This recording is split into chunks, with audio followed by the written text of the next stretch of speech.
Shalom. Call halal Yahweh Bashim Awashai Bahashim Rakakadash. Double honors unto the apostles and the elders. Salutations to all my fellow laborers doing this work in truth and sincerity, risking their lives and their freedom to do so now more so than ever.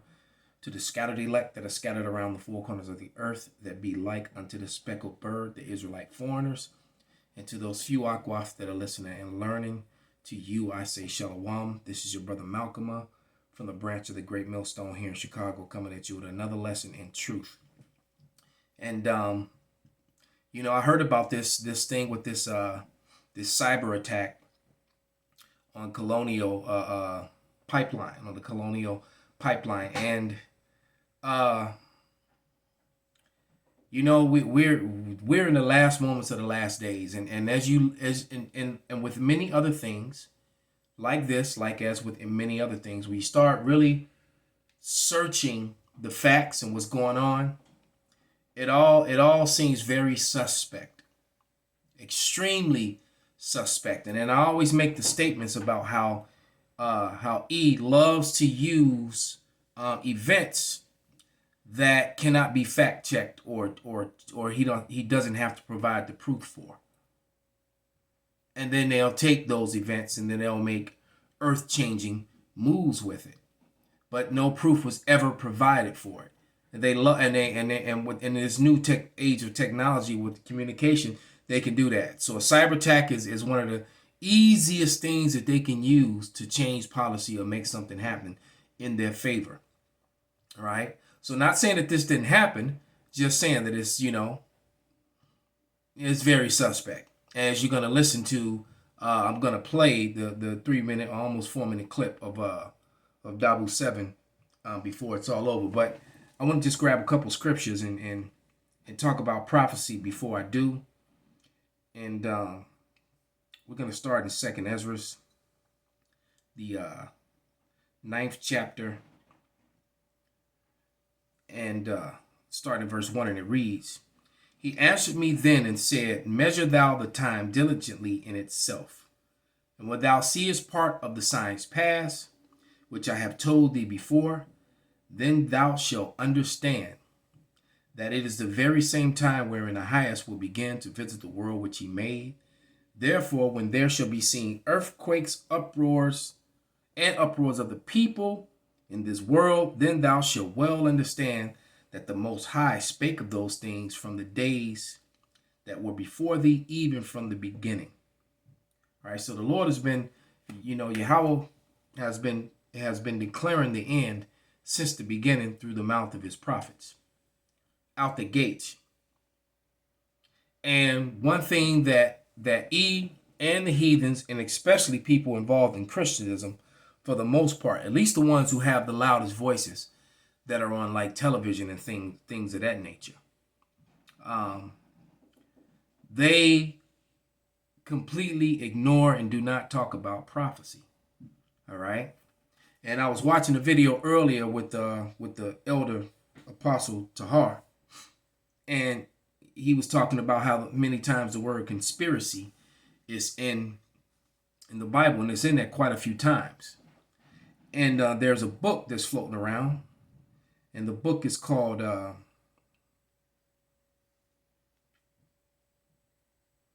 see if I can get the name of that book.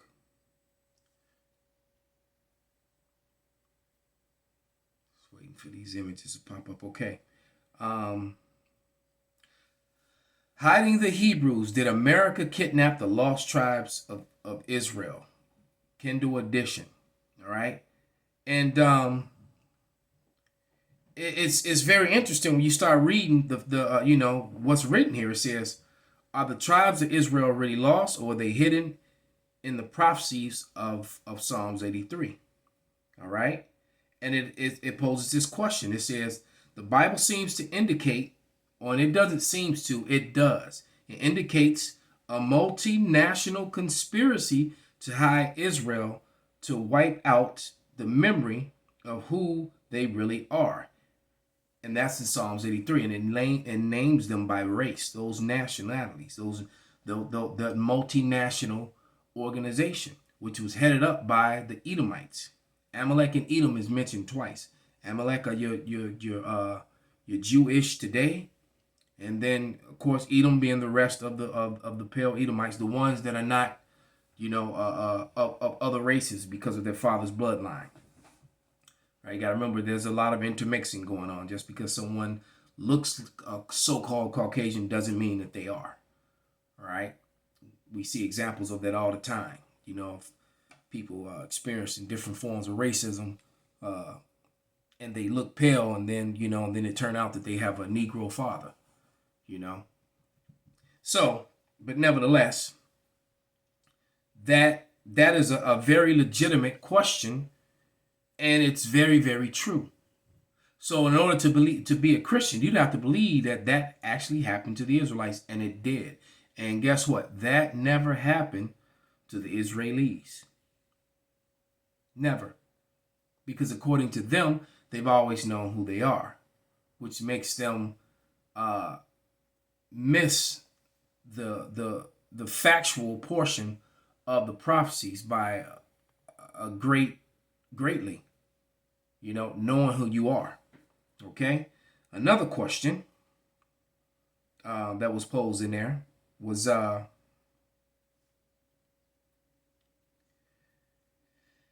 he asked this question in the book also. It says, why does a 1747 English map place the tribe of Judah on the slave coast of Africa?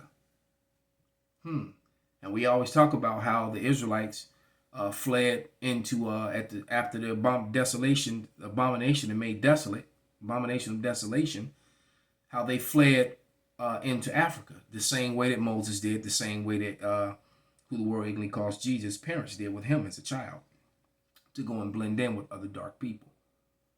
All right. It says, why do slave ledgers show slaves being registered with Hebrew names fresh off the ships? All right. Which is a question that many of brothers have brought up. Nagab and Uriah of the Chicago camp, two of the heads in the Chicago camp, have stressed those points many a times for many years now. All right. Next question. It says, why did slaves sing songs in Hebrew and call on Yah or Yahweh properly for help? And they did. So did the Native Americans. All right.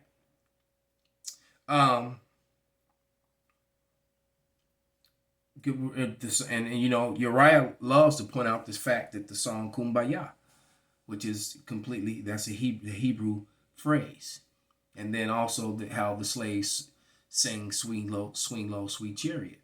What would a bunch of slaves know and understand about a chariot? Because they knew about the chariots. All right, they understood that. Okay.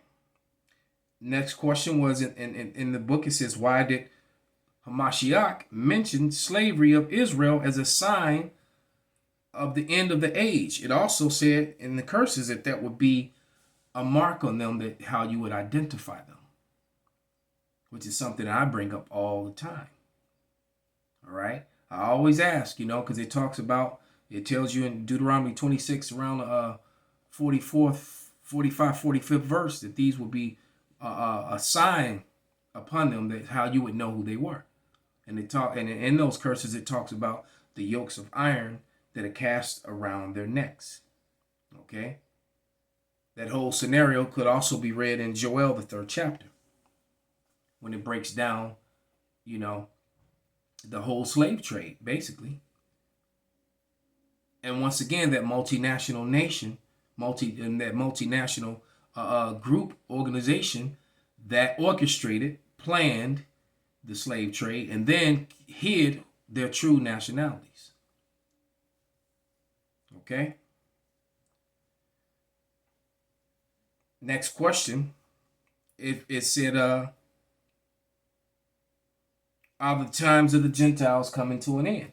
Because that's a part of it, and it is. The fact that the Israelites have woken up to who they are is a major sign. And when you look at all the other signs that are happening, like this one that's on the screen, whether it be self-inflicted by Esau, that order Abkael, light the building on fire, come running in, save everyone, On screen, you're the hero, but behind the scene, you lit the fire. That's been the MO, the modus operatus of the so-called white man for many years. They've been doing that for a very long time. And this story, when it first broke, getting back to the story now, and in prophecy, how it matches up in prophecy. I'm going to read a couple scriptures too.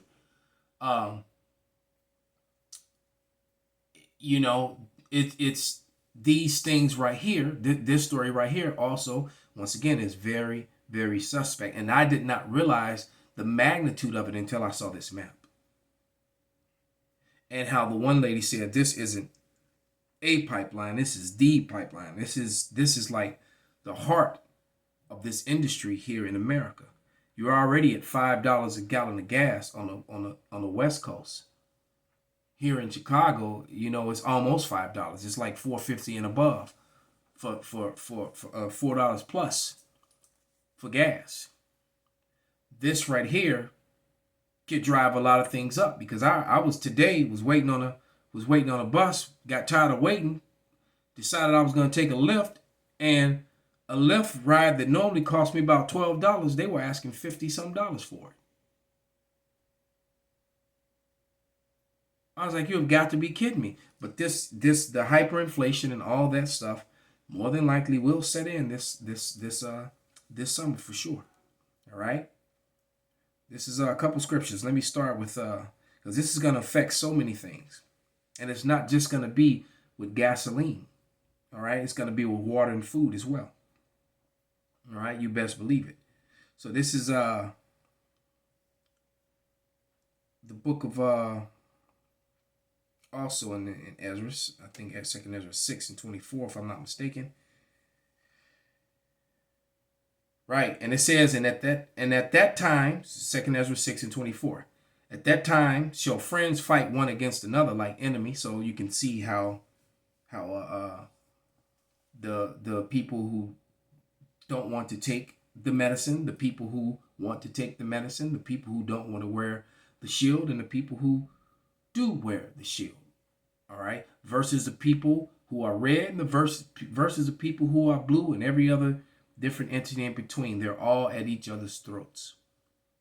There are corporations who are setting up to let people go and prevent them from traveling or working or buying or selling if they don't take the medicine. And then there are people who are fighting back, who are going to fire individuals who do take the medicine. These people truly are divided.